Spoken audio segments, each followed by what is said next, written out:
এই শোনো না, আমাদের অন্ধবিশ্বাস চ্যানেলটি যারা এখনো সাবস্ক্রাইব করেননি, প্লিজ সাবস্ক্রাইব করে দাও। আর অল্প কিছু সাবস্ক্রাইবার হলে 1 লক্ষ পরিবার হবে। সবাই প্লিজ সাবস্ক্রাইব এবং বেশি বেশি শেয়ার করে দাও প্লিজ। ভয় পাচ্ছিস?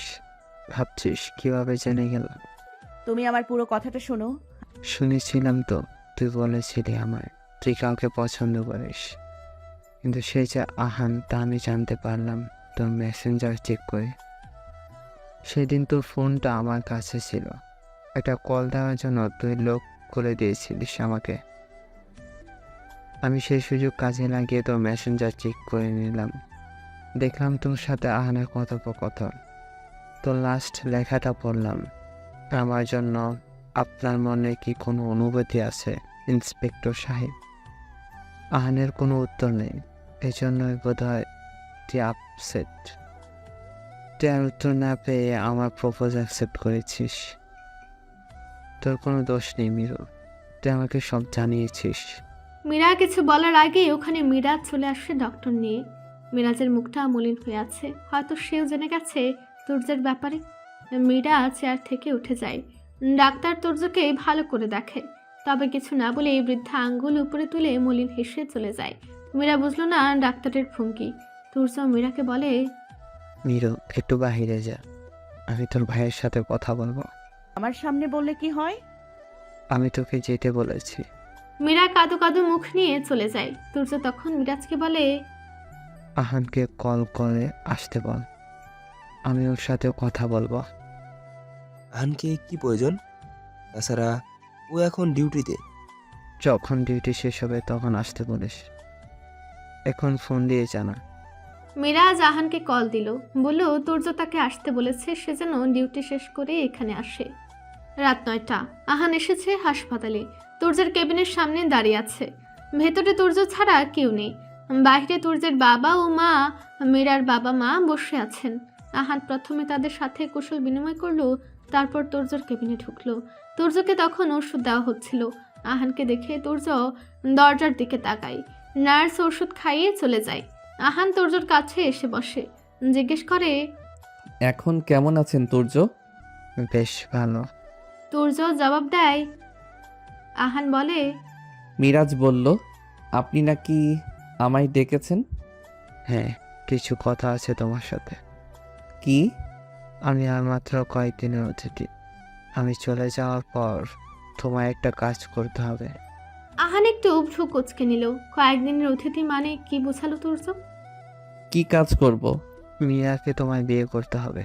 তুর্যর কথা শুনে আহান বসা থেকে সোজা দাঁড়িয়ে যায়, বলে, এসব কি বলছেন? উনি আপনার বাগদত্তা, ওনাকে আমি কিভাবে বিয়ে করব? আমি জানি মীরা আমার বাগদত্তা, কিন্তু আমি তো মারা যাব, তখন মীরার কি হবে? আপনি কি বললেন? মারা যাবেন? জানো, আমার কথা বলতে খুব কষ্ট হয়, তবু যেগুলো না বললেই নয়। আমার শেষ ইচ্ছাটা তুমি রাখবে আহান। মীরাকে আমি ভালোবাসি, আমি ওকে পাইনি তো কি হয়েছে? আমি চাই ও সুখে থাকুক, আর তুমি ওকে সুখে রাখতে পারবে, কারণ মীরা তোমাকে পছন্দ করে। আমি সব জানি। দেখো, মীরা হয়তো এখন রাজি হবে না, তবে সব সামলানোর দায়িত্ব তোমার। এসব কি বলছেন? আমি এভাবে অন্য একজনের বাগদত্তাকে বিয়ে করতে পারবো না, এটা অন্যায়। আর উনার মত না নিয়েই আপনি এটা কিভাবে বলতে পারেন? আমি আমার প্রিয় মানুষটার জন্য সব করতে পারি। মাফ করবেন, আমি আপনাদের মাঝে আসতে চাই না। আমি চাই না আমার জন্য আপনাদের মধ্যে কোনো দূরত্ব আসুক। উনি আমাকে প্রশ্ন করেছিলেন ওনাকে নিয়ে আমার অনুভূতি কি। আমি ওনাকে আবেগে ভাসাতে চাইনি মিরাজ আর আমার বন্ধুত্বে কোনো ফাটল ধরুক, তাই ওনাকে কোনো জবাব দেইনি। ওনার সামনেও আসা বন্ধ করে দিয়েছি। আমি পারবো না, এটা অন্যায় হয়ে যাবে। ওনার সাথে অন্যায় হবে, আপনার সাথে অন্যায় হবে। কোনো অন্যায় হবে না, ভালোবাসার মানুষটাকে সুখী দেখা কি অন্যায়? উনি আমার সাথে সুখী থাকবেন না, উনি আপনার সাথে ভালো থাকবেন। আমি তো চলেই যাব। আমি আসছি। মৃত্যু পথযাত্রীর শেষ ইচ্ছাটা তুমি রাখবে না ভাই? আহান আটকে গেল। ও কোথায় যাবে? ও ও যেটা থেকে নিজেকে পিছু ছাড়াতে চাইছে সেটা কেন বারবার তার সামনে আসছে। আপনি ভুল বুঝবেন না, শুধু আমার ইচ্ছেতেই সব হবে না। মীরাকে রাজি করানোর দায়িত্ব আমার। আহান কিছু বলল না, চুপচাপ বেরিয়ে গেল। সাথে সাথে কল দিয়ে মিরাজকে জানালো মীরাকে বিয়ে করার জন্য তুর্য তাকে রিকোয়েস্ট করেছে। কথাটা শুনে মিরাজের মাথা কাজ করা বন্ধ করে দিয়েছে। তুর্যকে হারাবে এটা ভাবতে গা শিউরে উঠছে তার। তুর্য কত কিছুই না ভেবে যাচ্ছে তার বোনের জন্য। এই ছেলেটা কিভাবে শেষ হয়ে যাচ্ছে তিলে তিলে। মীরা হান্তদন্ত হয়ে ছুটে এলো হসপিটালে। ভাইয়ের কাছে সব শুনেছে সে। তীব্র গতিতে রেগে গেছে সে তুর্যের উপর। কেবিনের ভেতরে ঢুকে প্রথমে চোখ গেল ঘুমন্ত তুর্যর দিকে। সারা শরীরে চোখ বুলিয়ে দেখে কি নিষ্ঠুর অবস্থা তার। মীরা আস্তে করে এসে তুর্যের পাশে বসলো। তুর্যের মাথায় হাত বুলিয়ে দিতে লাগলো। তুর্যর কথা ভাবতেই কান্না পাচ্ছে মীরার। তুর্য হঠাৎ জেগে গেল। মীরা তাড়াতাড়ি মাথা থেকে নিজের হাত সরিয়ে নিল। তুর্য মীরাকে দেখে মুচকি হাসে, বলে, হাত সরিয়ে নিলি যে? আমার তো ভালোই লাগছিল, দে না আর একটু হাত বলিয়ে। মীরা অন্যদিকে মুখ করে বলে, তোমার সাথে কিছু কথা বলতে এসেছি। কি বলেছো তুমি ভাইয়ার বন্ধুকে? আমাকে নিয়ে এসব ভাবতে কে বলেছে তোমায়? তোমার সাথে আমার বিয়ে হওয়ার কথা ছিল, তোমাকে বিয়ে করব, আর কাউকে না। মরা মানুষকে বিয়ে করবি তুই? মীরা তুর্যর মুখ চেপে ধরে করুণ কণ্ঠে বলে। তুর্য ভাই, তুর্য অপলক ভাবে তাকিয়ে আছে মীরার দিকে। মীরা চোখ বন্ধ করে অপর দিকে তাকিয়ে আছে। একটু পর মীরা নিজেই হাত সরিয়ে নেয় তুর্যর মুখ থেকে। তখন তুর্য বলে, তোর ভালোর জন্য বলছি মীরা, প্লিজ আমার কথাটা রাখ। আমার ভালো চাইতে হবে না তোমায়, এসব বন্ধ করো। তাহলে তুই আমার কথাটা রাখবি না, তাই তো? সম্ভব না। কেন বুঝতে চাইছো না? তাহলে আমি মরেও শান্তি পাবো না। আবার চুপ করো প্লিজ। আহানকে বিয়ে করলে তুই খুব সুখে থাকবি দেখিস। তোমার এই অবস্থায় আমি বিয়ের কথা ভাববো তুর্য ভাই? আমি সুখে থাকতে চাই না। আমি তোকে সুখে দেখতে চাই মিরু। নিজের ভালোবাসার মানুষকে বিয়ে করে নে না। কোনো ভালোবাসা নেই তুর্য ভাই, ওটা একটা মোহ ছিল, সময়ের সাথে ওটা চলে গেছে। মিথ্যা। মীরা কোনো কথা বলে না, চুপ করে আছে সে। আসবো? দরজা থেকে কার গলার আওয়াজ ভেসে আসতে মীরার চোখ গেল দরজায়। দাঁড়িয়ে থাকা মানুষটিকে দেখেই মীরা চমকে যায়। আহান অপ্রত্যাশিত ছিল মীরার কাছে। কেন এসেছে সে এখানে? তুর্যকে দেখতে। মীরা তুর্যর কাছ থেকে উঠে একপাশে সরে দাঁড়ায়। তুর্য তখন আহানকে বলে, আসো, তোমার কথাই ভাবছিলাম। আহান ভেতরে আসে। তুর্য বলে, কি অবস্থা তোমার? মোটামুটি। আপনার? দেখতেই পাচ্ছ। তা কি মনে করে? আমার কথায় কি রাজি তুমি? আহান অন্যদিকে তাকে বলে, আমি সেই বিষয়ে কথা বলতে আসিনি। তাহলে কেন এসেছ? আপনাকে দেখতে। তুর্য হাসলো খানিকটা, তারপর বলল, যে আর থাকবেই না তাকে দেখে কি হবে? হুট করে তুর্যর কাশি উঠে যায়। টেবিলের উপর পানির গ্লাস দেখে মীরা যায় সেটা হাতে নিতে, কিন্তু মীরা ধরার সাথে সাথে আহানও ওই গ্লাসে হাত রাখে। দুজনের চোখাচোখি হয়। আহান হাত সরিয়ে নেয়। মীরা তুর্যকে পানি খাইয়ে দেয়। তুর্য কিছুটা স্বস্তি পায়। তারপর মীরা ওখান থেকে চলে যায়। আহান আরো কিছুক্ষণ ওখানে থাকে, তুর্যর পাশে বসে সময় কাটায়। মাঝরাতে চিৎকার করা, কান্নার শব্দ কানে বাজতেই ঘুম ভেঙে যায় মীরার। শোয়া থেকে উঠে বসেছে সে, মাথাটাও ব্যথা করছে। কে কাঁদছে? বাসায় কি কিছু হয়েছে? বিছানা থেকে উঠে রুমের লাইট অন করলো মীরা। টেবিলে রাখা পানির জগ থেকে পানি গ্লাসে ঢেলে খেতে লাগলো। কান্নার শব্দ যেন আরো বেশি ভেসে আসছে তার কানে। মীরা নিজের উন্নাটা গায়ে জড়িয়ে রুমের দরজা খুলে বাইরে চলে গেল। নিচে এসে মীরা দেখে বাসার সবাই জড়ো হয়ে একসাথে বসে আছে, আর মীরার মা কেঁদে কেঁদে অস্থির। বাবা ভাইয়ার মন মরা মুখ, ভাইয়ার চোখে পানি। ভাবি একপাশে বসে তার মাকে সান্ত্বনা দিচ্ছে। মীরা চিন্তিত হয়ে ওদের কাছে গেল। বাবা ভাইয়ার সামনে বসে জিজ্ঞেস করলো, কি হয়েছে ভাইয়া? মা এভাবে কাঁদছে কেন? মীরাকে এই মুহূর্তে সব বলা ঠিক হবে না বলে তারা মনে করেন, তাই তারা মীরাকে কিছু বলল না। কিন্তু সত্যি তো আর চাপা থাকে না। মীরা বারবার তাদের জিজ্ঞেস করলো কি হয়েছে, কিন্তু কে উত্তর দিচ্ছে না। তারপর মীরা তার মায়ের কাছে এসে তার হাত ধরে জিজ্ঞেস করলো কি হয়েছে। তার মাও কিছু না বলে তাকে জড়িয়ে ধরে কান্না করতে লাগলো। মীরার চিন্তা আরো বেড়ে গেল। একেই তো সে জানে না তার মা কাঁদছে কেন, তার উপর কেউ তাকে কিচ্ছু বলছেও না। মীরা তার মায়ের কাছ থেকে নিজেকে ছাড়িয়ে উঠে দাঁড়ালো, চেঁচিয়ে বলল। তোমরা বলবে আমায় কি হয়েছে? তখন তার দাদি বলল। কি আর হবে, তুর্য ছেলেটা মারা গেছে। দাদির কথায় মীরার বুক ছ্যাদ করে উঠল, দুপা পিছিয়ে গেল সে। বুকের ভেতর মোচড় দিয়ে উঠল তার, কথা বলা বন্ধ হয়ে গেছে। এই ধাক্কা সে নিতে পারছে না। কি শুনল সে? তুর্য, তুর্য নেই, ওর তুর্য ভাই আর বেঁচে নেই। মিরাজ আর তার বাবা চোখ গরম করে তাকালেন মীরার দাদির দিকে। মীরার বাবা বললেন। তোমাকে এই কথাটাই এখন বলতে কে বলেছে? মীরার দাদি কাচুমাচু হয়ে বললেন। মেয়েটা এত করে জিজ্ঞাসা করেছে তাই বলেছি। রাগ করছিস কেন তোরা? ও তো জানবেই কোনো এক সময়। ধাপ করে কিছু পড়ার আওয়াজে মিরাজ বাবা, দাদি, মা আর ভাবি সবাই চমকে ওঠে। আওয়াজ অনুসরণ করে তাকাতে দেখে মীরা অজ্ঞান হয়ে ফ্লোরে পড়ে আছে। মীরার মা মীরা বলে জোরে একটা চিৎকার দিলেন। মিরাজ আর তার বাবা দ্রুত মীরার কাছে গেল। মিরাজ মীরার গালে হাত রেখে আস্তে করে দুটি থাপ্পড় দিয়ে মীরাকে ডাকতে থাকে। মীরার কোনো সারা শব্দ পাওয়া যায় না। মীরার ভাবে গিয়ে এক গ্লাস পানি নিয়ে আসে ওখানে। মিরাজ পানি হাতে নিয়ে মীরার চোখে মুখে ছিটিয়ে দেয়, কিন্তু কোনো কাজ হয় না। মীরার বাবা তার মায়ের দিকে তাকিয়ে বলে। বারবার নিষেধ করেছিলাম তোমাকে, মীরার এসব বলতে হবে না এখন, আমার মেয়ে অবস্থা। মীরার দাদি ভয় পেয়ে চুপ করে আছে। মিরাজ তার বাবাকে বলল। হসপিটাল যেতে হবে আমাদের এক্ষুনি, মীরার পালস কাজ করছে না। মিরাজের কথায় ভয় পেয়ে যায় সবাই। মীরাকে কোলে তুলে নেয় মিরাজ। হসপিটালের উদ্দেশ্যে বেরিয়ে পড়ে মিরাজ ও তার বাবা। মীরার মাকে আসতে নিষেধ করে দেন মীরার বাবা। মীরার মা হাউমাউ করে কাঁদতে থাকে ওখানে। আহানের কাছে খবর এলো তুর্য আর নেই। আহানও ধাক্কা খেলো। তার চেয়েও খারাপ লেগেছে মীরার কথা শুনে। তুর্যর মৃত্যুর খবর পেয়ে মীরা নাকি হার্ট অ্যাটাক করেছে। মাঝরাতে দুটো সুখ সংবাদ পেয়ে আহান আর বসে থাকলো না, ছুটে চলল হসপিটালের দিকে। ড্রয়িং রুমে আসতেই তার সৎ মার সম্মুখীন হয় সে। উনি গম্ভীর হয়ে জিজ্ঞেস করেন। এত রাতে কোথায় যাচ্ছ? আহান ভাবনাহীনভাবে জবাব দেয়। তার কৈফিয়ত আপনাকে দিব না, পথ ছাড়ুন। তোমার সাহস দেখে আমি অবাক হই, আমার বাসায় থেকে আমার মুখের ওপরই কথা। আহান একটু ভ্রু কুঁচকে বলে। আপনার বাসা কোথায় পেলেন? একেই তো আমার বাবার ঘাড়ে চেপে আমার বাসায় এসেছেন, উপর থেকে আবার আমাকেই শাসাচ্ছেন। আপনার অবগতির জন্য জানিয়ে রাখি, এই বাড়িটা আমার নামেই।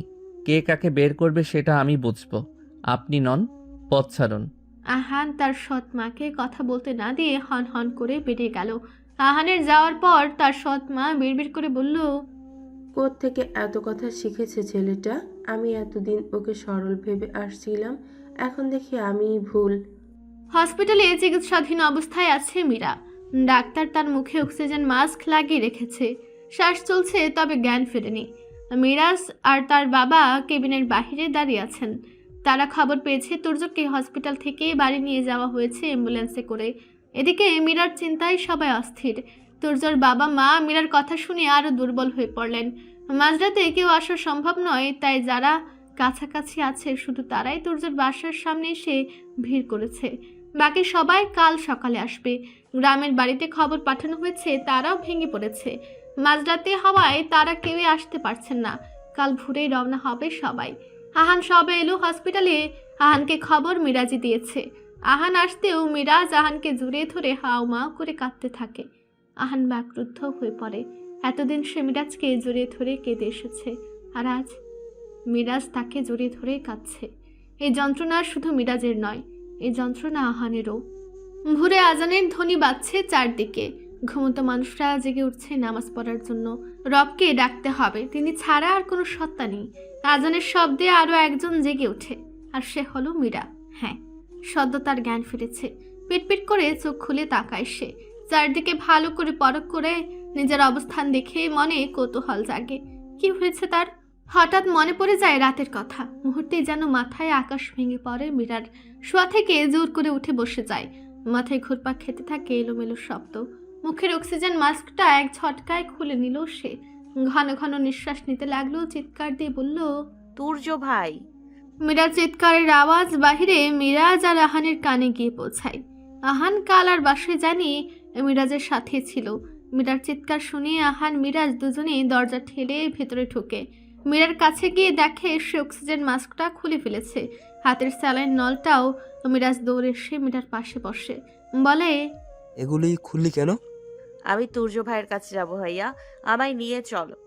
তুর্য ভাই আমাকে এভাবে ফাঁকি দিতে পারে না, সে এভাবে চলে যেতে পারে না। আমি তার কাছে কৈফিয়ত চাইবো। ভাইয়া আমাকে নিয়ে আহান মীরাকে শান্ত করার জন্য বলল, মিস, শান্ত হন, আমরা সবাই যাব, এভাবে ভেঙে পড়বেন না।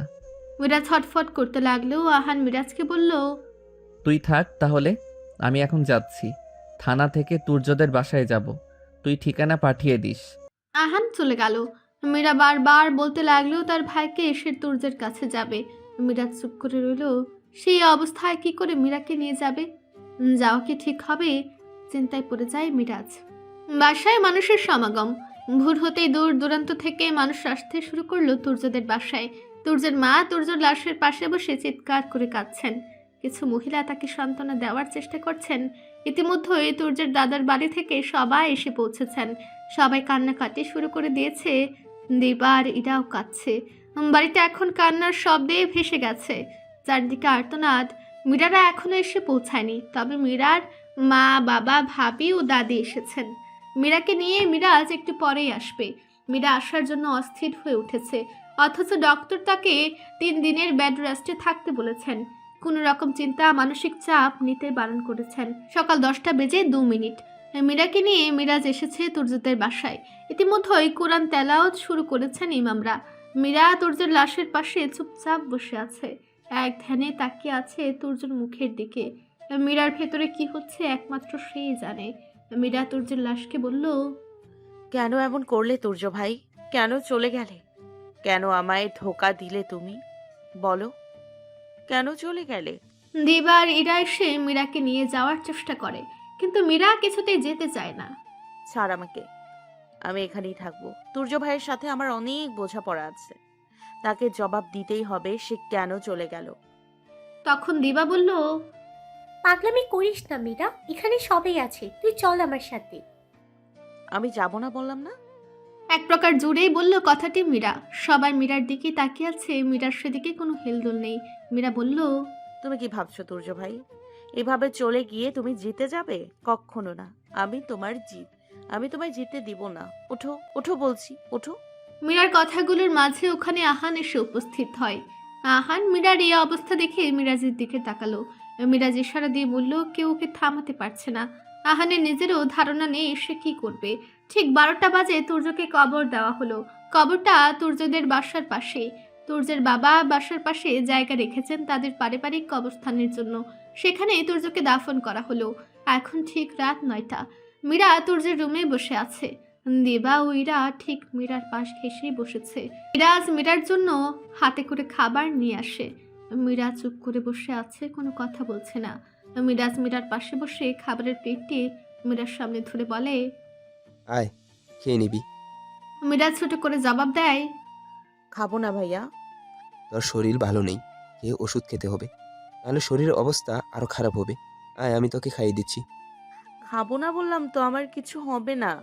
বেশি হয়ে যাচ্ছে কিন্তু মীরা, আগর বলছি। খাবো না। এ কথা বলে মিরাজের হাত থেকে খাবার প্লেটটা ফেলে দেয় মীরা। দুর্ভাগ্যবশত গরম ভাতের প্লেটটা সোজা গিয়ে আহানের গায়ের উপর পড়ে। আহানের পুরো শরীরে ভাত আর সবজি মাখামাখি। মীরা দেখে হতভম্ব, সে তো এটা চায়নি। মিরাজ দৌড়ে গিয়ে আহানের গা ঝেড়ে সব পরিষ্কার করে দেয়। মীরার এই কাজের জন্য মিরাজ আহানের কাছে ক্ষমা চায়। মীরা চোখে পানি নিয়ে ওখান থেকে দৌড়ে চলে যায়। মীরার এমন কাজে আহান ও মিরাজ দুজনেই দুজনের মুখের দিকে তাকিয়ে থাকে। কিছু বলার আগে আহানও দৌড়ে বেরিয়ে যায় মীরার পিছু পিছু। মীরা একটা রুমে ঢুকে পড়ে। ওখানের বারান্দায় দাঁড়িয়ে দুঃখে কেঁদে ওঠে। মীরার কান্নার আওয়াজ পেয়ে আহান ওখানে পৌঁছায়। মীরাকে কাঁদতে দেখে সে পেছন থেকে বলে, মিস। মীরা চমকে ওঠে, আহান এখানে কিভাবে আসলো?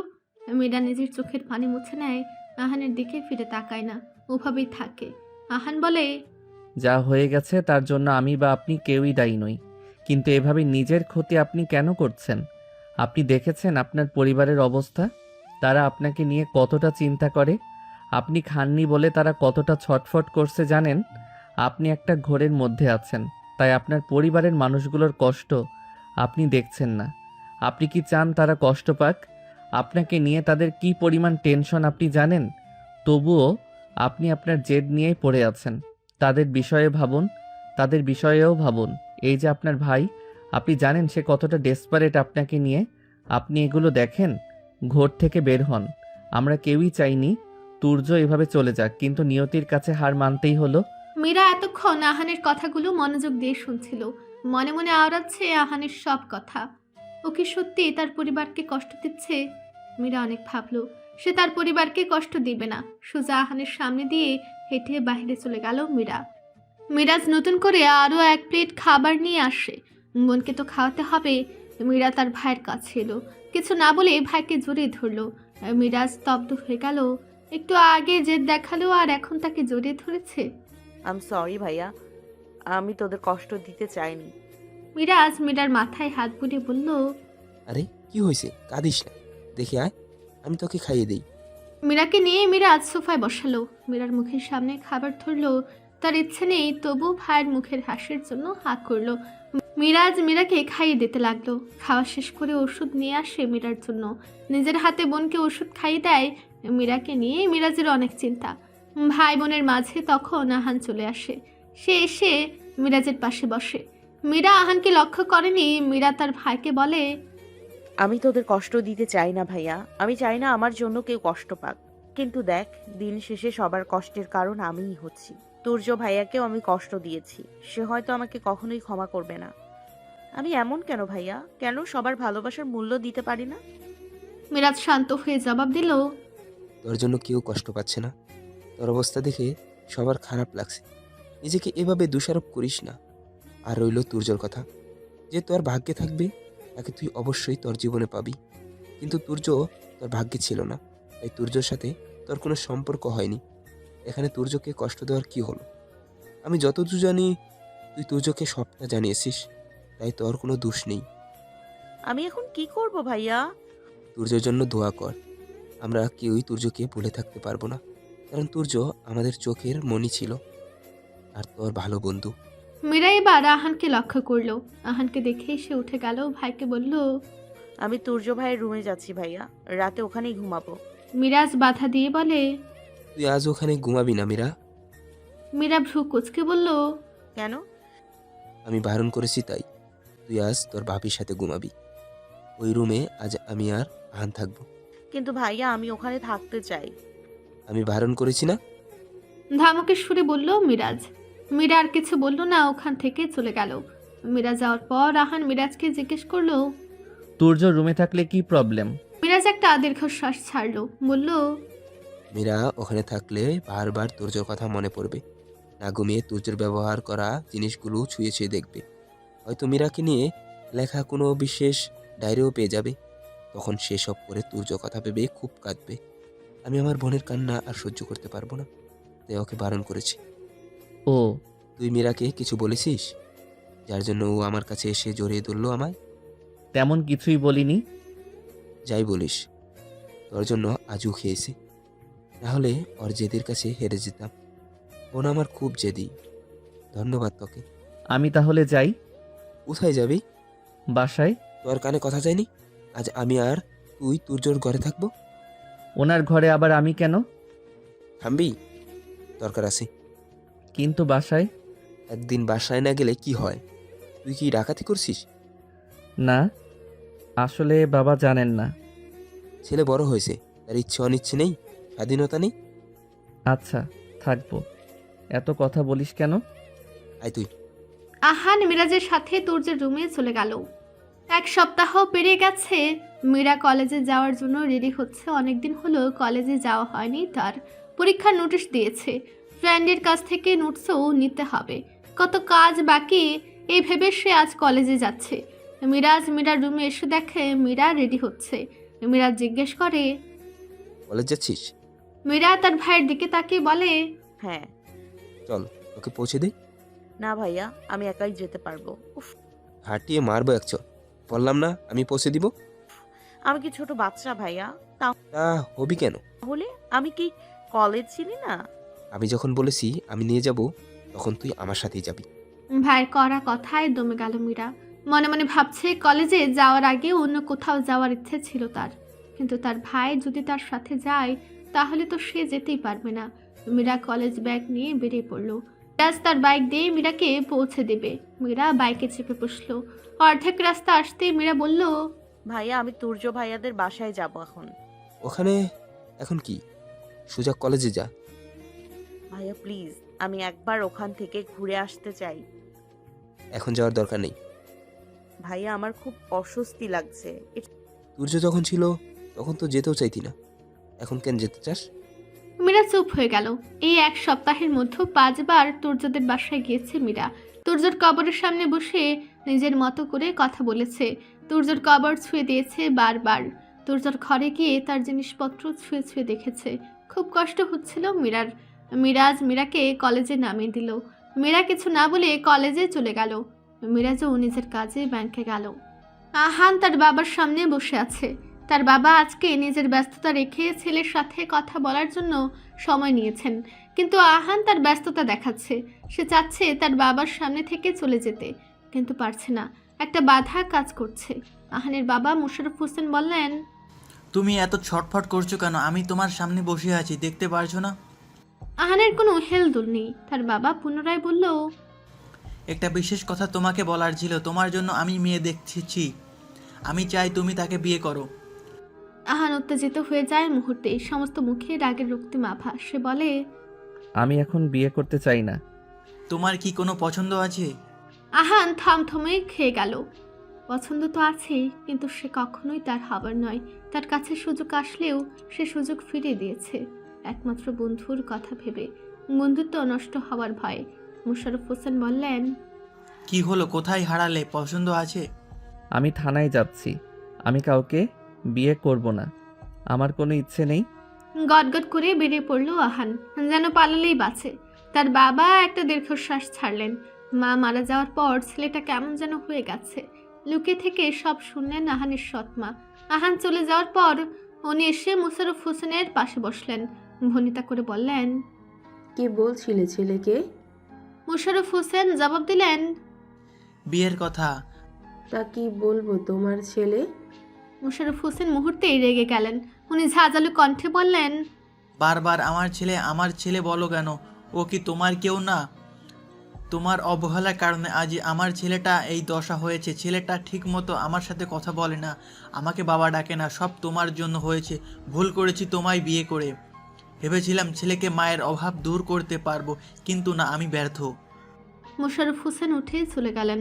আহানের সৎ মা রাগে ফুসফুস করছে ওখানেই। ঘড়ির কাঁটা এখন 1টা বাজছে। মীরা ক্লাস শেষ করে পরীক্ষার রুটিন নিল। ফ্রেন্ডসের কাছ থেকে নোটস নেওয়া শেষ তার। বাসায় ফিরবে এখন। কলেজ গেটে আসতে একটা ছেলের মুখোমুখি হয় মীরা।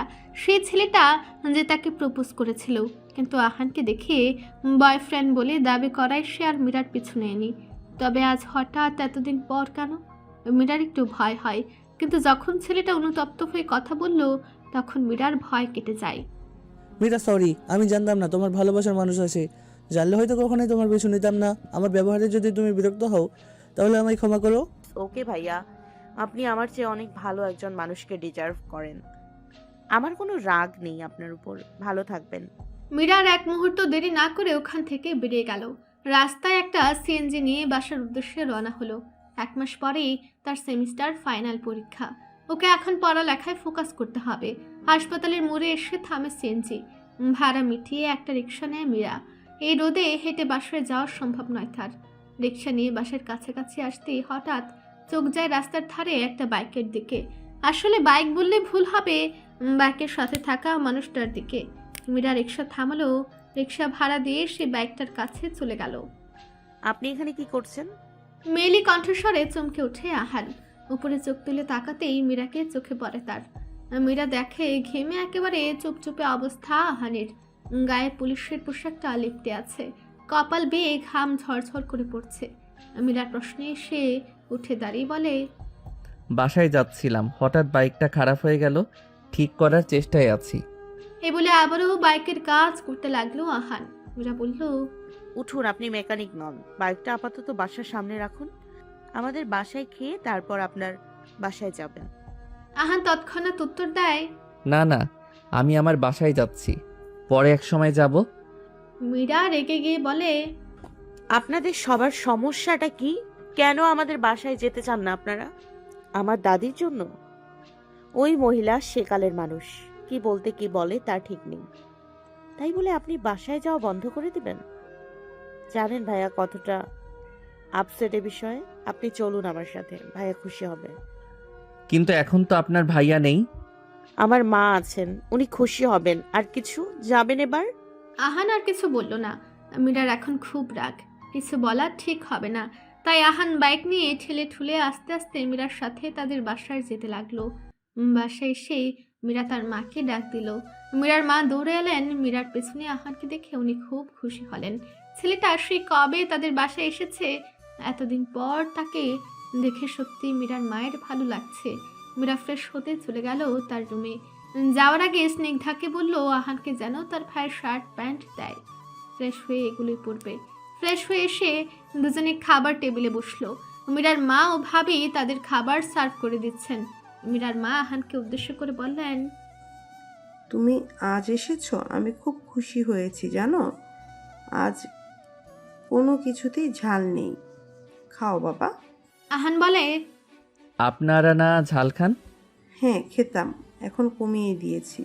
আসলে মীরার বাবা একটু অসুস্থ, এত ঝাল খেলে ওনার ক্ষতি হবে, তাই সবাই একরকমই খাই। ও। মীরার মা আহানের পাতে বড় বড় মাছের পিস তুলে দিচ্ছেন, সাথে মাংসের পিসও দিলেন। আহান এসব দেখে করুণ সুরে বলল, আন্টি এসব কি করছেন? আমি কি রাক্ষস নাকি? আমি এত খেতে পারবো না, এক পিস করে দিন। মীরার মা ধমক দিয়ে বললেন, চুপচাপ খাও তো, আমার সামনেই তো সব খাবে তুমি, না খেয়েই তো শরীরের এই অবস্থা করেছো, খেয়ে নাও। মীরার মায়ের ধমক খেলেও এক পিস মাছ আর এক পিস মাংস আহান উঠে রেখেছে। মাফ করবেন আন্টি, এত খেতে পারবো না, এগুলোই অনেক। মীরা প্লেটে হাত নাড়াচাড়া করতে করতে সব দেখছিল। আহানের চোখে চোখ পড়তেই দ্রুত চোখ নামিয়ে খাওয়ায় মন দিল। মীরার ভাবি ও মা সরে যেতেই আহান মীরাকে প্রশ্ন করলো, পড়াশোনা কেমন চলছে আপনার? মীরা একটু চুপ থেকে বলল, ভালো। আহান আর কিছু জিজ্ঞেস করলো না, কিন্তু মীরা চুপ থাকলো না। সে আহানকে জিজ্ঞেস করলো, আপনি বাইক চালান কবে থেকে? এই তো কিছুদিন হলো বাইকটা নিলাম, থানায় যেতে কষ্ট হয়। বাইক চালাতে পারেন? তেমন পাকাপোক্ত না, অল্প অল্প পারি। সাবধানে চালাবেন, কোন কি হয় বলা যায় না। ধন্যবাদ। তারপর দুজনেই চুপ। খাবার খেয়ে উঠে যায় দুজনে। একটু পর মিরাজ আসলে তার সাথে দেখা করে আহান চলে যায়। মীরা তার বারান্দা থেকে আহানের যাওয়ার দিকে তাকিয়ে থাকে। প্রায় 1 মাস কেটে গেল। মীরার পরীক্ষাও শেষ হলো। এরই মধ্যে মীরার বাসায় 5খানা বিয়ের প্রস্তাব আসে। সবাই খুব ভালো ফ্যামিলির, কিন্তু মীরার বাবা রাজি হননি। উনি আগে মেয়ের মতামত জানতে চান, তারপর মেয়ের বিয়ের সিদ্ধান্ত নেবেন। কারণ কিছুদিন আগেই মীরার বিয়ে হওয়ার কথা ছিল, কিন্তু ভাগ্য সহায় হলো না। মীরাকে প্রশ্ন করার পর সে এড়িয়ে গেছে। মেয়ের যে মত নেই তা তিনি ভালো করেই বুঝে গেছেন। এত তাড়াতাড়ি সব ভোলা সম্ভব না। এই 1 মাসের মধ্যে তুর্যর বাসায় 2 বার যাওয়া হয়েছে মীরার। মামা আর মামিকে দেখেই চলে এসেছে। কিছুক্ষণ সময় তুর্যের রুমেই কাটিয়েছে। আজ মিরাজ মীরাকে নিয়ে ঘুরতে এসেছে। বোনের মন ভালো নেই, তাই ভাই তাকে কাশবনে নিয়ে এসেছে। ভাইয়ের মুখে কাশবনের কথা শুনে মীরার যেন খুশির সীমা থাকে না। সে তার আলমারি থেকে একটা শাড়ি বের করে পরে ভাইয়ের সাথে চলে আসে কাশবনে। সারি সারি কাশফুল দেখে মীরা ছুটে যায় তাদের মাঝে। চোখ বন্ধ করে উপলব্ধি করতে থাকে এই সুন্দর প্রকৃতি। মীরার ভাই বিভিন্ন পোজে তাকে দাঁড়াতে বলে, মীরাও তাই করে। ফটাফট অনেক ছবি তুলে দেয় মিরাজ। মীরা খুব খুশি হয়। এতদিন চাতক পাখির মতো ঘর বন্দী হয়ে থেকেছিল মীরা, এখন উড়নচণ্ডীর মতো উড়ে বেড়াচ্ছে। প্রাণ খুলে নিঃশ্বাস নিচ্ছে, হাসছে। ব্যাস, একটা ভাইয়ের কাছে তার থেকে সুন্দর মুহূর্ত আর কি হতে পারে। মীরা 2টো কাশফুল হাতে নিয়ে ভাইয়ের পাশাপাশি হাঁটে। মিরাজ তখন মীরাকে জিজ্ঞেস করে, আহানকে তোর কেমন লাগে মীরা? হঠাৎ ভাইয়ের এই প্রশ্নে থমকে যায় মীরা। কি বলা উচিত তার ভেবে পাচ্ছে না সে। মিরাজ আবার জিজ্ঞেস করে, কি হলো বল, কেমন লাগে? মীরা এনিয়ে বিনিয়ে বলল, কেমন লাগবে তোর বন্ধু, ভালো ছেলে। শুনলাম তুই নাকি আহানের প্রতি দুর্বল হয়ে পড়েছিস। হাঁক চুকে উঠে মীরা। তার ভাই এসব কোত্থেকে জানলো? কম্পিত গলায় বলে, কি বলছিস তুই এসব? তুর্যর কাছ থেকে শুনেছিলাম।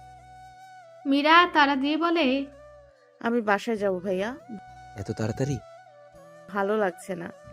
ভালো লাগছে না? নাকি আমি আহানের কথা জিজ্ঞেস করায় এড়িয়ে যাচ্ছিস? তুই কি বলতে চাস ভাইয়া? মিরাজ পা থামালো, সাথে মীরাও তাল মিলালো। মিরাজ মীরার দিকে ফিরে বলল, আমি চাই তুই আহানকে বিয়ে কর। মীরা আশ্চর্য হয় খুবই, চোখ বড় বড় হয়ে যায় নিমিষে, ভেতরে অস্থিরতা কাজ করে। মীরার শরীর কাঁপতে থাকে ক্রমশ। মীরা বলে, প্লিজ ভাইয়া, বাসায় যাব, নিয়ে চল আমায়। মীরার অবস্থা এমন দেখে মিরাজ ভয় পেল। হঠাৎ কি হলো মীরার? মীরাকে ধরে মিরাজ একটা সিএনজি ডেকে নেয়। মীরাকে সিএনজিতে উঠিয়ে বাসায় চলে যায় মিরাজ। মেকেল গড়িয়েছে, আসরের আজান দিচ্ছে মসজিদে মসজিদে। দুপুরে খাওয়ার পর মীরা একটু ঘুমিয়েছিল, মাত্র উঠল। ঘুম থেকে উঠে ওয়াশরুমে হাত মুখ ধুয়ে ওযু করে নিল।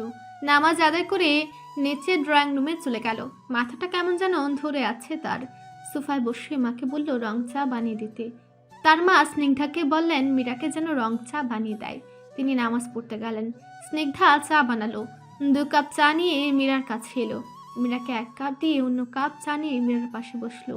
মীরা চায়ে একটু চুমুক দিয়ে তার ভাবের উদ্দেশ্যে বলল, তুমি এখন চুলোর কাছে যেও না, এখন একটু সাবধানে থেকো। মীরার ভাবেই মুখ গোমরা করে বলল, তোমরা সবাই আমাকে কি পেয়েছো বলো তো? আমাকে মা কাজই করতে দেয় না, এভাবে বসে থাকতেও ভালো লাগে না আমার। সামনেই আমার ফাইনাল পরীক্ষা, এখানেও তোমার ভাইয়ের করার নির্দেশ, একা যেন না যাই। কোথায় যাব? তোমার ভালোর জন্যই সবাই বলছে। আমাদের উচকুটা আগে আসুক, তারপর তোমার যা মন চায় করো, কেউ বাধা দেবে না। আমার পরীক্ষাটা দেওয়া জরুরি। তা বেশ তো, ভাইয়া তোমাকে নিয়ে যাবে, এত ভয় পাচ্ছ কেন? মন দিয়ে পড়বে। একটা কথা বলবো মীরা? হ্যাঁ বলো। তোমার পছন্দের কেউ আছে? মীরা থমথমে গলায় বলল, কি বলছো ভাবি এসব? হঠাৎ এই প্রশ্ন কেন? না এমনি। আমি যাই ভাবি, ভালো লাগছে না। মীরা চায়ের কাপটা টেবিলের উপর রেখে উঠে দাঁড়ালো। এমন সময় দরজায় তার ভাইকে দেখলো। তার ভাইয়ের হাতে একটা কার্ড। ভাইয়ের মুখটা মলিন হয়ে আছে। মিরাজ এগিয়ে আসলো মীরার দিকে। মীরার হাতে কার্ডটা দিল। মীরা দেখলো এটা বিয়ের কার্ড। মীরা সুকুচকে জিজ্ঞেস করলো, কার বিয়ের কার্ড এটা ভাইয়া? আহানের। আহানের বিয়ের কথা শুনে মীরার পিলে চমকে ওঠে। আপনা আপনি হাত থেকে কার্ডটা পড়ে যায় ফ্লোরে। নির্বাক হয়ে ভাইয়ের দিকে চেয়ে আছে সে। মিরাজ বলে, অবাক হচ্ছিস না? আমিও অবাক হয়েছিলাম যখন ও আমাকে এটা ধরিয়ে দিয়ে বলল ওর বিয়ে। আমি নিজেও বিশ্বাস করতে পারিনি। আহান বলল ওর বাবা অনেক দিন ধরে বিয়ের জন্য চাপ দিচ্ছিল, কিন্তু ও হেরে গেছে। পরে বাধ্য হয়েই রাজি হয়েছে। মীরা ছোট করে বলল, ও। মীরা ওখানে আর এক মুহূর্ত দাঁড়িয়ে থাকলো না, নিজের রুমে চলে গেল। সুজা দরজা বন্ধ করে দিল।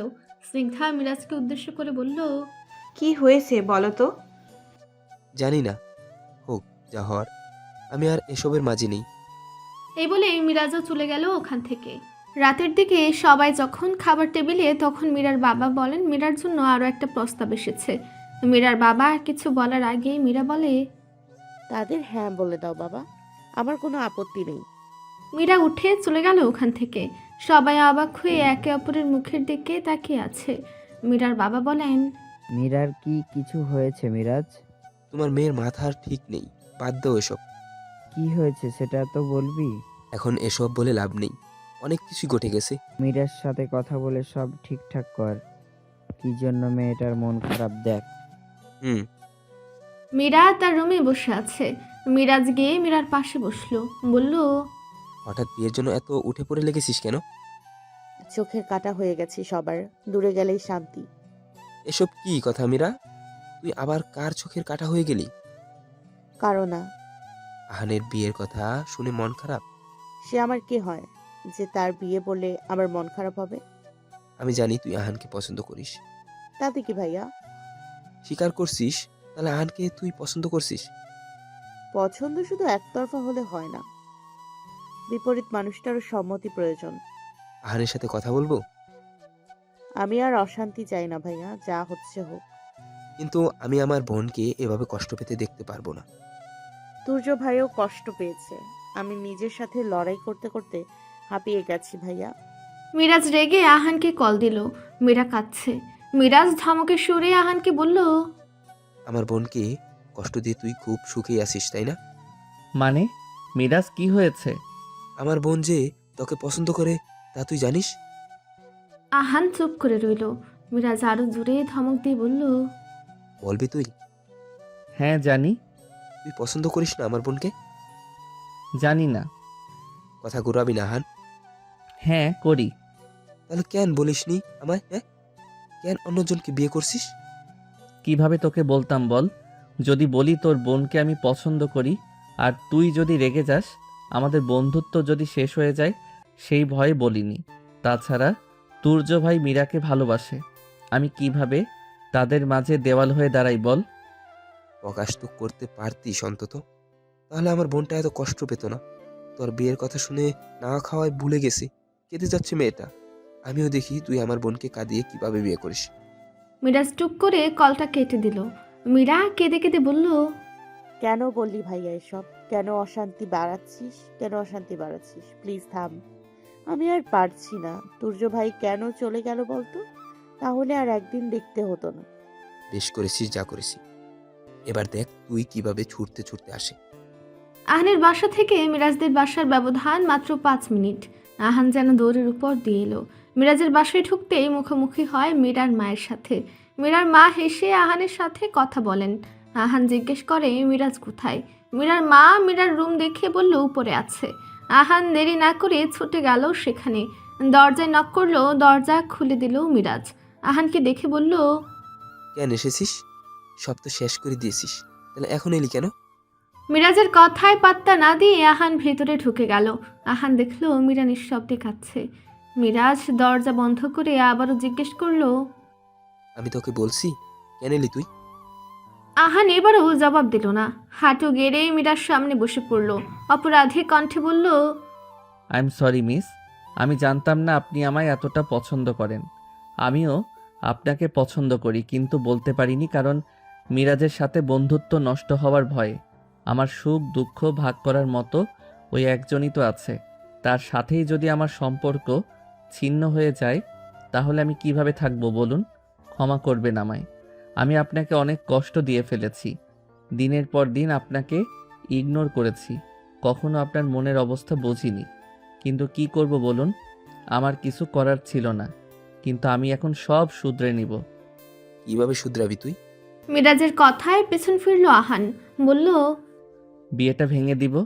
মীরা ফুস করে রেগে উঠে বলল, বিয়ে কোনো ছেলে খেলা নয় মিস্টার। যে বললাম আর ভেঙে দিলাম। একটা মেয়ের জীবন আপনি এভাবে নষ্ট করতে পারেন না। আমি কারো জীবন নষ্ট করছি না, বরং তাকে বাঁচাচ্ছি। এমনিতেও আমাকে বিয়ে করলে সে কখনোই সুখী হতো না। তার চেয়ে এটাই ভালো। আমায় আর কিছু বোঝাতে আসবেন না আপনি মিস। আহান চলে গেল ওখান থেকে। মিরাজ একটা দীর্ঘশ্বাস ছাড়ল। বোনের পাশে এসে বসে তার মাথায় হাত বুলিয়ে বলল, চিন্তা করিস না, সব ঠিক হয়ে যাবে। ঝলমলে রোদ্দুর। ভাদ্রের উত্তপ্ত গরম পড়েছে শহর জুড়ে। ঘামে টইটুম্বর অবস্থা সবার। পথের ধারে সাদা কাশফুল শরতের আগমন জানান দিচ্ছে। দূর থেকে কাশবনের দিকে তাকালে মনে হয় এক ফালি মেঘ নেমে এসেছে আকাশ থেকে। মীরাদের বাসার সবাই গোল হয়ে বসে আছে। আহানের পরিবার ও মীরার পরিবার, দুই পরিবারই উপস্থিত।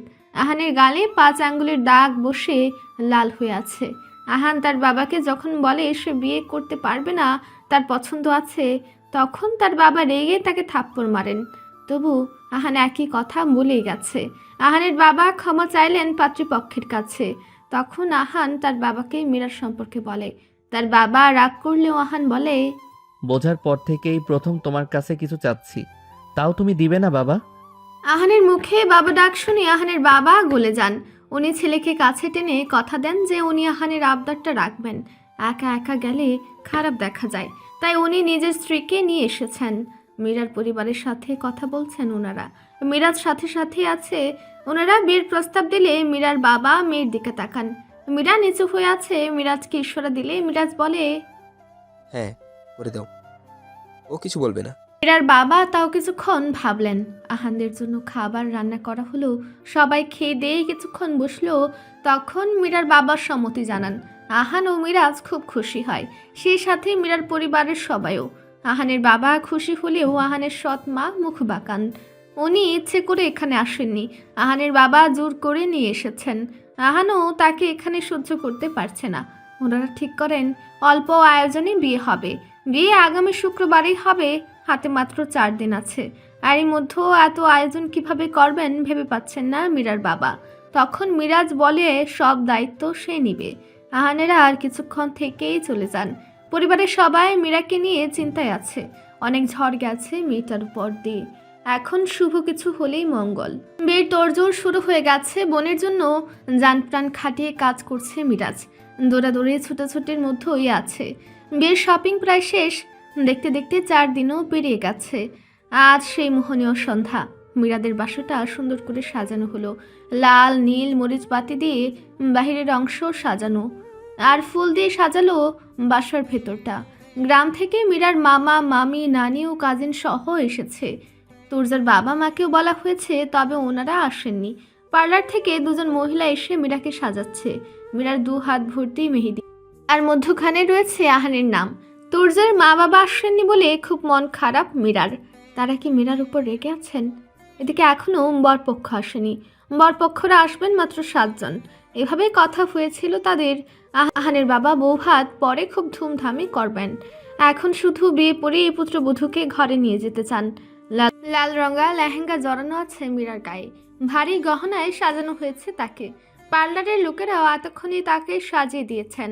মীরা নিজেকে আয়না দেখছে, বইয়ের সাজে তাকে খুব সুন্দর লাগছে, এটাই দাবি করেছে পার্লারের লোকেরা। মীরা চুপচাপ একটা চেয়ারে বসে আছে। মীরার 2জন বান্ধবী এসেছে, দেবা আর ইরাও মীরার পাশাপাশি আছে। ওরা বিভিন্ন কথা বলে মীরাকে হাসানোর চেষ্টা করছে, তবে মীরার খুব একটা হাসি পেল না। বরপক্ষরা এসে গেছে। দেবা ইরা ও মীরার বান্ধবীরা ছুটে গেল বর দেখতে। হাতে তাদের ফল মিষ্টি শরবত। আজ বোনের বর থেকে টাকা উসুল করে ছাড়বে তারা। মীরা তার বারান্দায় গিয়ে দাঁড়ালো।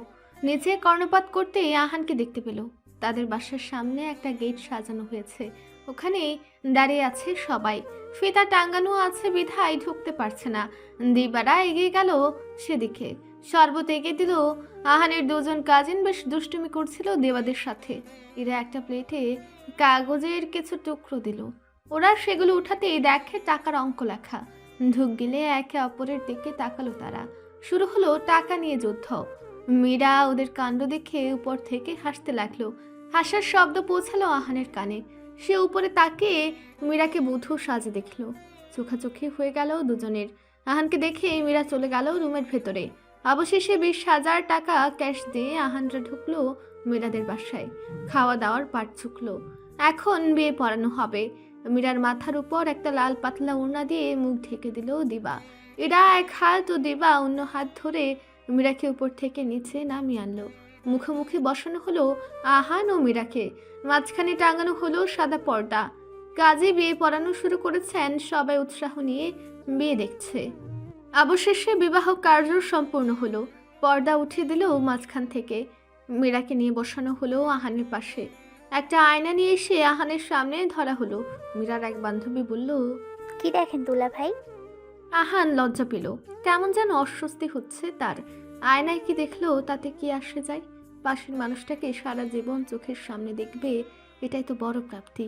তবু সবার জোড়াজুড়িতে আহান মুখ ফুটে বলল, এক শেহজাদিকে দেখি। চারিদিকে হুল্লোড় পড়ে গেল। আহানের কথা শুনে মীরা মাথা ঘুরে আহানের দিকে তাকালো। চোখ পড়লো চোখে। 2জনের চোখেই রইল মুগ্ধতা। আজ থেকে 2জন বিবাহ বন্ধনে আবদ্ধ হলো। 2জনের জীবন একই সূত্রে গেঁথে গেল। অনেক হইচই হাসি মজার পর এখন এলো বিদায় মুহূর্ত। সবার অশ্রুসিক্ত নয়নে মীরার সামনে দাঁড়িয়ে আছে। মীরা সবাইকে জড়িয়ে ধরে হু হু করে কেঁদে দিল। বাবা মা ভাই ভাবি দাদি নানি দিবা এরা সবাইকে জড়িয়ে ধরে কাঁদল সে। সবচেয়ে বেশি কেঁদেছে ভাই বোন 2জনই। একমাত্র বোনকে বিদায় দিতে গিয়ে বাচ্চাদের মতো কেঁদে গেছে মিরাজ। মিরাজ মীরার হাত আহানের হাতে উঠিয়ে দিয়ে বলল, আমার প্রাণ ভোমরাকে তোর হাতে তুলে দিলাম, কষ্ট যেন না পায়, যত্ন নিবি। এরপর মীরাকে গাড়িতে উঠিয়ে দিল মিরাজ। গাড়ি নিয়ে আহানরা আগে একটু দূর থেকে ঘুরে আসবে, তারপর বাসায় আসবে। পাশাপাশি বাসা হওয়ায় একটা অসুবিধায় পড়ল। যেমন সুবিধা তেমন অসুবিধা। মীরা অর্ধেক রাস্তা যাওয়ার পর আহানকে বলল, এখানে একটু দাঁড়ান প্লিজ। মীরার কথা শুনে আহান গাড়ি থামাতে বলে। গাড়ি থামার পর মীরা নেমে যায়। আহান পেছন থেকে বলে, কোথায় যাচ্ছেন? আহানও নেমে যায়। মীরা একটা বাসার সামনে এসে দাঁড়িয়ে যায়। আহানও মীরার পেছনে এসে দাঁড়ায়। মীরা বাসার কলিং বেল চাপে। আহান ভালো করে পরখ করে দেখে এটা তুর্যদের বাসা। দরজা খুলে দেয় তুর্যর মা। মীরাকে কোণে সাজে এখানে আসতে দেখে অবাক হয়ে যান তিনি। ভেতরে তুর্যর বাবাও আছেন। মীরা সোজা ভেতরে ঢুকে যায়। মীরার মামি বলেন, তুই এত রাতে এখানে কি করছিস?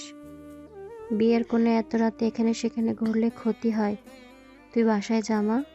মীরা বলল, আমি কেমন স্বার্থপরের মতো বিয়ে করে নিয়েছি তা তুর্য ভাইকে বলতে এসেছি মামি। পাগল হয়েছিস? এত রাতে তুই কবরে যাবি, তাও আবার এই সাজে? কোনো সমস্যা হবে না মামি, খবরদার, আমি তোকে যেতে দেবো না ওখানে। কিছু হবে না, দেখে নিও। বাহিরে চলে গেল। তুর্যর কবরের কাছে গেল, অনেকক্ষণ দাঁড়িয়ে থেকে বলল, এটাই তো চেয়েছিলে না? দেখো আমি কত সুখে আছি। শুধু আমার সুখ দেখার জন্য তুমিই নেই। স্বার্থপরের মতো বিয়ে করে নিয়েছি বলে কষ্ট পেয়েছো? তুমিই তো একা রেখে চলে গিয়েছো। এবার তুমি খুশি তো? আহান পেছনে দাঁড়িয়ে সব শুনছে। মীরার মামা মামি আছেন। মীরা চোখ মুছে কবরের কাছ থেকে চলে আসে। মামা মামিকে সালাম করে, বলে, এই স্বার্থপর মেয়েটাকে একটু দোয়ায় রেখো মামিমা। তোমাদের দোয়া ছাড়া সে সফল হবে না।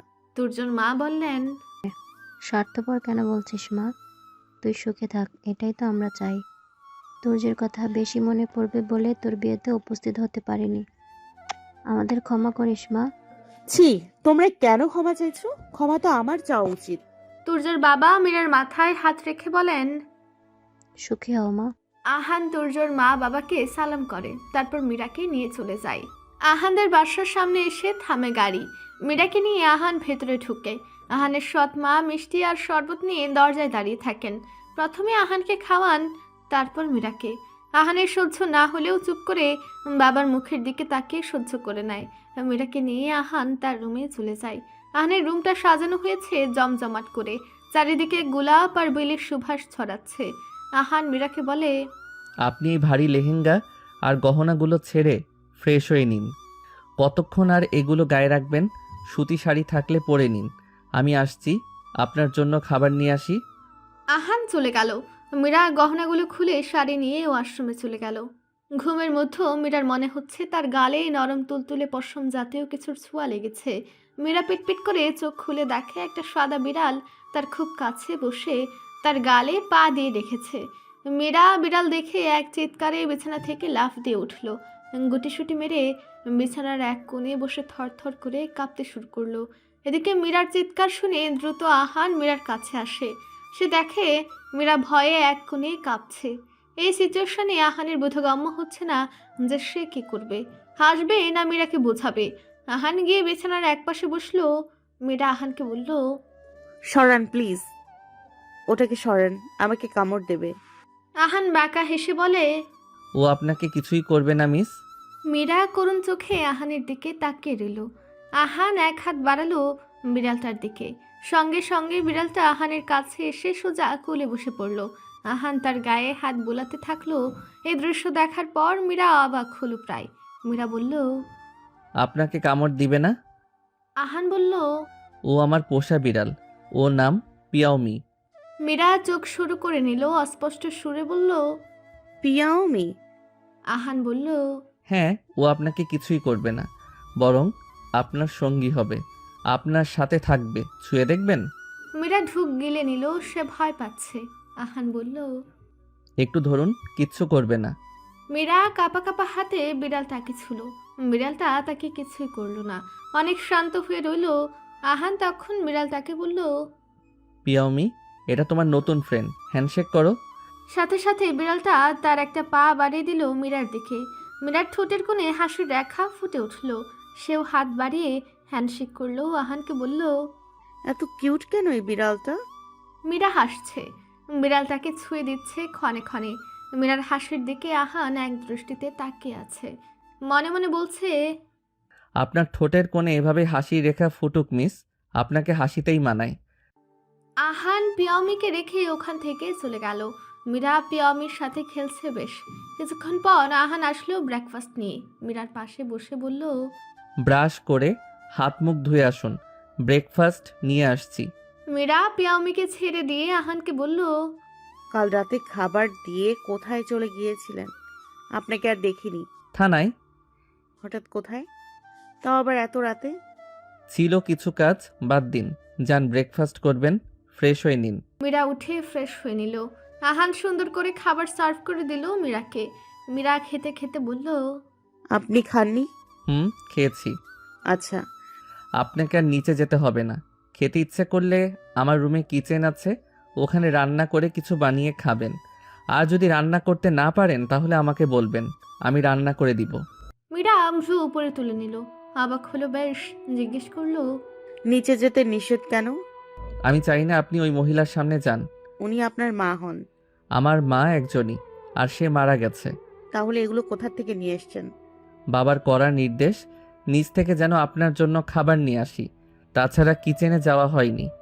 আপনি কি নিজে রান্না করে খান একা একা? আপনার বাবা কিছু বলে না? না, আমি আমার মতো চলতে পছন্দ করি। ও। মীরা খাচ্ছিল, হঠাৎ নজর পড়ে হাতের মধ্যমা আঙ্গুলের দিকে।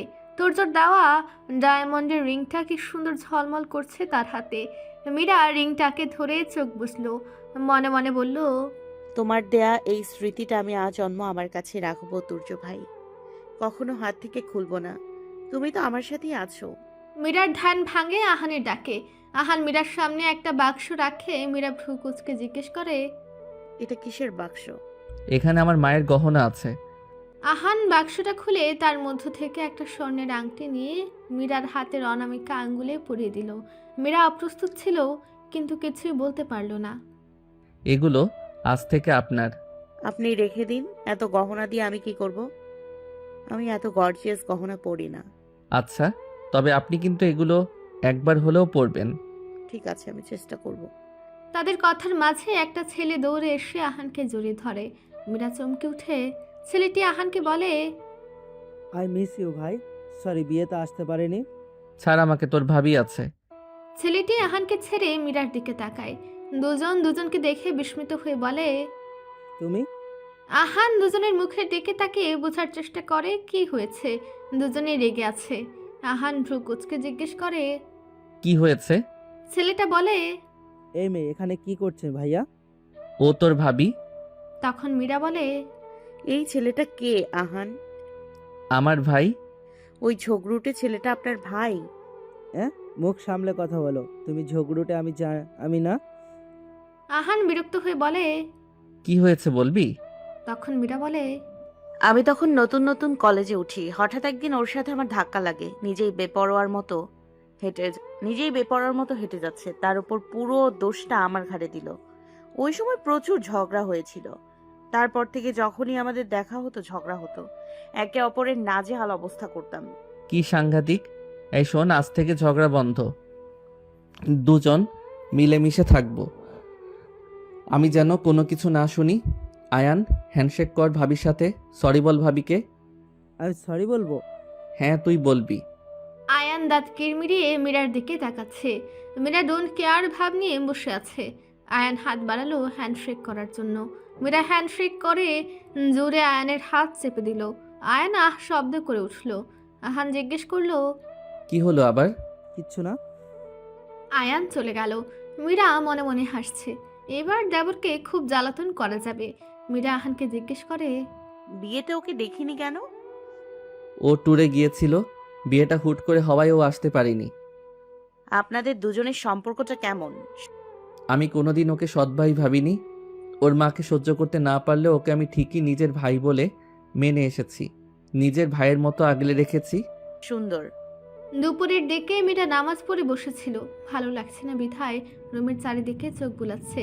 রুমের ডান পাশে একটা ওয়ার্ড্রপ, একটা আলমারি, বাম পাশে কিচেন, তার সাথে ওয়াশরুম। পশ্চিম পূর্ব হয়ে উত্তর দিকে খাট, সাথে একটা টি টেবিল ও ড্রেসিং টেবিল।